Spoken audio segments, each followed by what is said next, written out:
Good morning.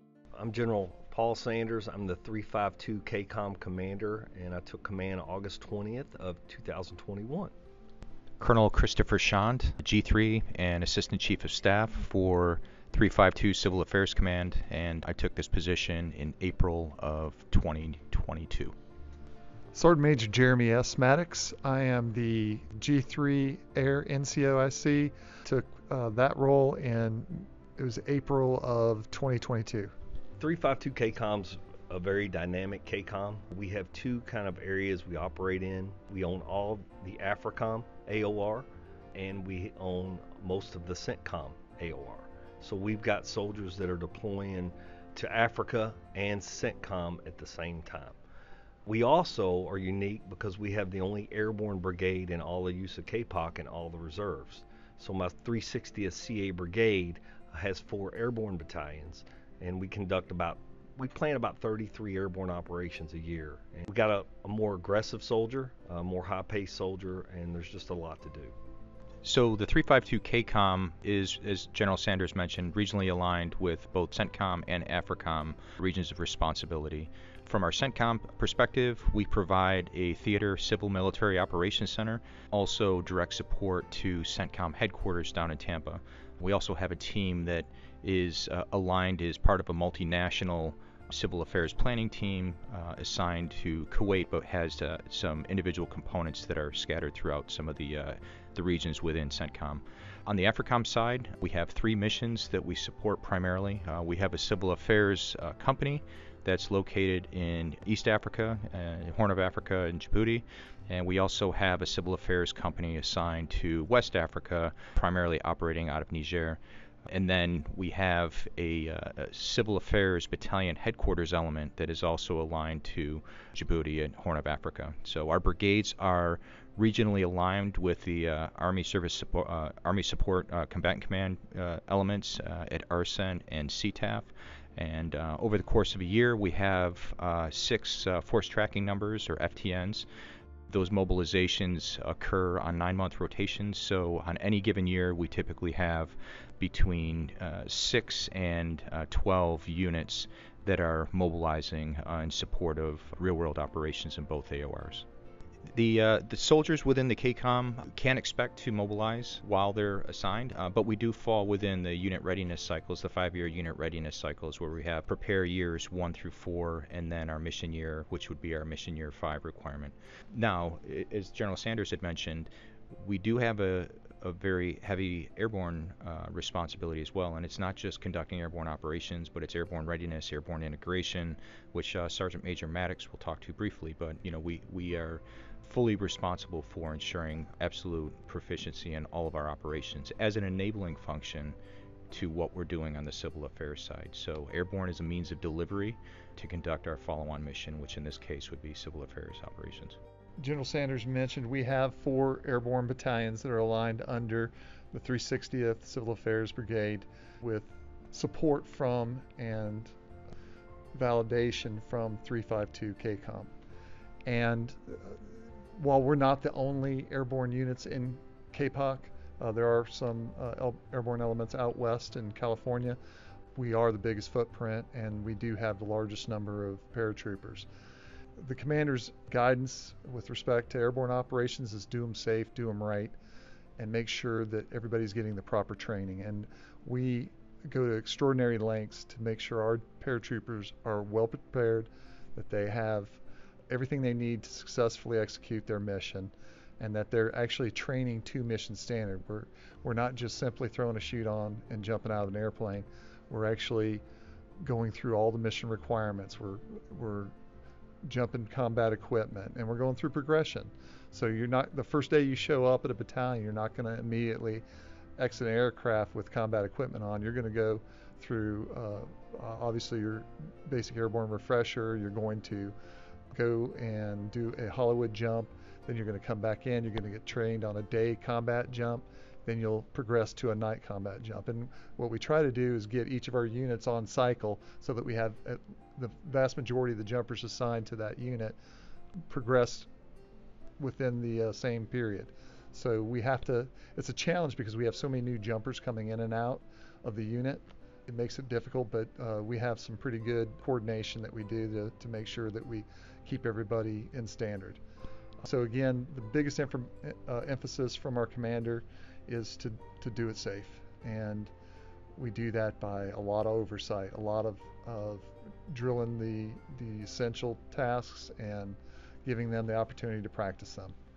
Many of the leaders in the KCOM have been in airborne units and been out in units that are not airborne. And I think what you get with the airborne units is just a more aggressive leader that just wants to do things a little bit different than maybe other commands. If you look across the 352, most of my leaders, to include myself, are jump master qualified. We're very skilled in airborne operations. So what we bring to the use of KPOC and USARC is just a level of experience and leadership that you don't find in the reserve. And I think what goes along with that is those leaders are sought after. I had 7 colonels promoted to brigade command last year, which is unheard of. So you get a more aggressive leader that wants to be part of something special. We demand a little bit more in regards to readiness and your physical abilities, your time spending away in the Army. When you take our mission plus our airborne mission, you're gone a little bit more than some of the other units in the reserve. So that's just the expectation. And with that, a lot of the younger soldiers that are coming in the Army want to be part of that. They see that as a sense of pride, wearing that maroon beret. If you look at our strength numbers, we're 106% strength, which is probably one of the highest in all USARC. So there's definitely a draw. But with that draw comes expectations. You have to be green in your readiness metrics. You have to be able to pass your ACFT. You have to have your security clearance. Those are givens. Those are things that we expect. If you want to do the fun things and jump out of airplanes, then we can't wait on you to get the other things done. So I think that's what you'll find at 352. Yeah, and I think, clearly stated, based on, what General Sanders shared and, what we've talked about, we really pride ourselves in answering the call that, when that call comes in, we provide ready units, and we continue to do so. And, the pace that we move forward on to ensure that readiness happens, and whether that's as part of our airborne training, part of our CA progression, what have you, we've been very successful in that area, and we've been also very successful in having an all-volunteer force as part of that mobilization process that we have. So I think that speaks a lot to the pride that we have within the organization, but also the draw that we have from outside the organization. When soldiers see the type of events and operations that we have, they want to be a part of that, and it really is a great contributor to both our ability to meet those mission requirements, but also, more importantly, grow the leaders for our next generation coming forward. Well, I say this all the time. First thing you got to do is balance your priorities, okay, and make sure that you're doing the necessary things needed to be successful. Take the hard jobs. Don't wait on somebody else to take the hard jobs. Go to school. When you're eligible, go to school. Again, the Army will not wait on you. You are your best career manager. And if you want to stand out from your peers, you've got to do something a little bit different, whether it's deploying or getting joint qualified or jumping out of planes, etc. You can't expect superior results if you're not doing the work. So again, I'm blessed to have solid leaders. A lot of them were handpicked. As I go throughout my command, especially on the airborne side, I said there's only 30 airborne company commanders in all USARC. So if you get one of these opportunities, make sure you're leading by example and you're doing the right things. So the joint operations piece, as well as the multinational piece, is a really important part of what we're doing. I will say, if you look back over the last 10, 15, or 20 years, civil affairs has been probably one of the most prolific when it comes to interoperability across the services, but also bringing in a partnership with our international regional partners we have there as well. We're reinvigorating that in many regards, particularly with our involvement working at the higher echelons within ARCENT, for example. We manage the theater CMOC for Civil Military Operations Center for all of the CENTCOM AOR. But also we have soldiers that are aligned directly to CENTCOM headquarters, so they are working as part of a joint force within the J9 team that's there. We also have our teams that are working directly with our international partners. Our team that is operating in Airborne and has elements in Iraq and Syria, they work for an international leadership team, so they're assigned to a Dutch commander that's a part of that. But we represent the U.S. contingent as part of that multinational effort going forward within that particular AOR. So it is and will continue to be a critical part of what we're doing, and I see that only expanding as we go forward, where perhaps the U.S. isn't shouldering the totality of the mission responsibility. We're really pulling in our ally partners to do a lot more burden sharing in some of these key areas that we have, as we look to invest resources elsewhere or across the globe in any number of different capacities. Those international partnerships will continue to be very important. If you think about this exercise, Toy Drop, it's involving 9 partner nations. We've got 9 jump masters here, I believe the number is 9, coming here supporting airborne operations for 82nd, 18th Airborne Corps and use of KPOC. So we're unique in use of KPOC. We mobilize usually as companies, so we don't mobilize a brigade or a division so those companies usually fall in on partners. They could be partner nations, they could be supporting NGOs or State Department organizations, etc. We've got soldiers that work as embassy reps. So jointness is something that we're pretty used to. If you look over the last 20 years, a lot of our soldiers were assigned to Joint Task Force headquarters, whether it was Siege SODIF A, Siege SODIF I, etc. So a lot of our senior leaders were brought up in that environment. So we don't think about it as I, we think about it as us or we. Colonel Schond said it best, that's just the environment we've worked in. So, and I think it's kind of unique to use of KPOC. It's starting to get more relevant across USARC, but we've experienced that for years. If you're a soldier out there and you want to be part of something a little more special, and we're going to ask a lot from you, we want you to come in, be aggressive, be your own leader, then 352 may be a good place for you to come. We welcome any soldier that wants to be part of the missions that we have, the airborne program that we oversee, and we would love to talk to you.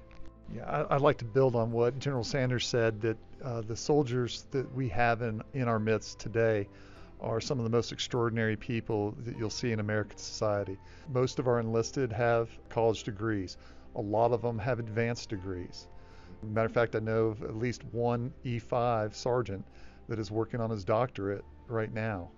So they challenge themselves not only physically but mentally, and then they become the most prepared soldiers that I've encountered anywhere in the military.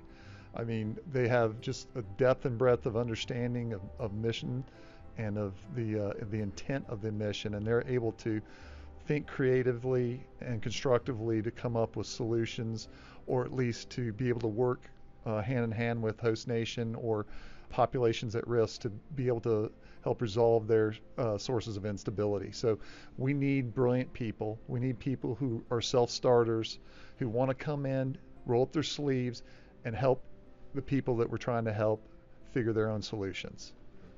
One final thing I wanted to add, and again, building on what General Sanders, Sergeant Major Maddox presented, one of the things that separates the reserve component from our active component is the skill sets that we bring outside of uniform, and that's I cannot overstate enough the importance of that, particularly when it comes to being deployed in austere environments. We have civil affairs qualified soldiers, NCOs, and officers, but within that formation, we have carpenters, we have lawyers, we have doctors or nurses. We have a civilian skill set that we bring in that is an extraordinary multiplier to everything that we would be asked to do in those environments, where we can operate perhaps without a budget that would be indicative of a large-scale building project, because we have soldiers that understand how to manage those operations. They can roll their sleeves up and work with the local populations, local leaderships to start to push some of those initiatives forward, where we simply don't have the resources, fiscal resources, to be able to do that otherwise. So that's another piece that I think tends to get overlooked, but is just such a critical part of everything that we do in the reserve component.